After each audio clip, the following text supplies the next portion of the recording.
ఒక పార్టీని గెలిపించడానికే కాకుండా ఈరోజు నేను ఆలోచించండి, దేశ భవిష్యత్తు కోసం ఏ పార్టీ గెలిస్తే ఈ దేశం బాగుపడుతుందో ఆలోచించే విధంగా మీకు చెప్పడానికి వచ్చాం. ఈరోజు భారతదేశం ప్రపంచ దేశాలన్నీ కూడా ఆసక్తిగా ఎదురు చూస్తున్నాయి. అలాంటి సమయంలో నరేంద్ర మోడీ గారు ఒక విశిష్టత చూస్తే 1 నేషన్ 1 ఎలక్షన్ కూడా తీసుకొస్తున్నాడు.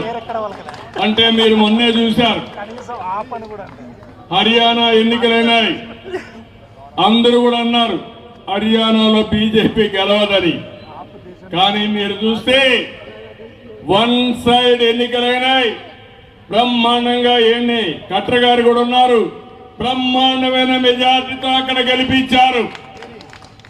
అది మొదటి ఎన్నిక. మొన్న ఎన్నిక వచ్చింది మహారాష్ట్రలో, అక్కడ అన్నారు ఏమవుతుందో అన్నారు, ఏమవుతుందో ప్రజలు చేసి చూపించారు. ఇప్పుడు ఢిల్లీ ఎన్నికలు, నేను చెప్తున్నాను ఈరోజు మీ మూడు చూశాను, తప్పకుండా ఢిల్లీ ఎన్నికల్లో గెలుపు బీజేపీదే. ఈ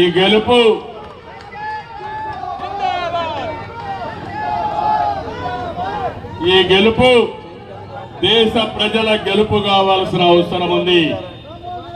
ఈరోజు ఒక విషయం మనందరం కూడా కేంద్రం బడ్జెట్ చూశారు. అత్యంత కీలకమైన వ్యవసాయానికి, నీటిపారుదల శాఖకి, గ్రామీణ అభివృద్ధికి, పారిశ్రామిక అభివృద్ధికి, ఆరోగ్య రంగాలకు ప్రాధాన్యత ఇచ్చారు. ఇలాంటి అనేక కార్యక్రమాలు చేసినప్పుడు ఈరోజు మనందరం కూడా గుర్తుపెట్టుకోవాల్సింది, రాబోయే రోజుల్లో ఇంకా సమర్థవంతంగా ముందుకు పోవాల్సిన అవసరం ఉంది. చాలా రోజుల తర్వాత భారతదేశానికి ఒకప్పుడు మీరు చూస్తే సర్దార్ వల్లభాయ్ పటేల్ చూశాం. ఆ రోజు కూడా కొంతమంది దేశాల్లో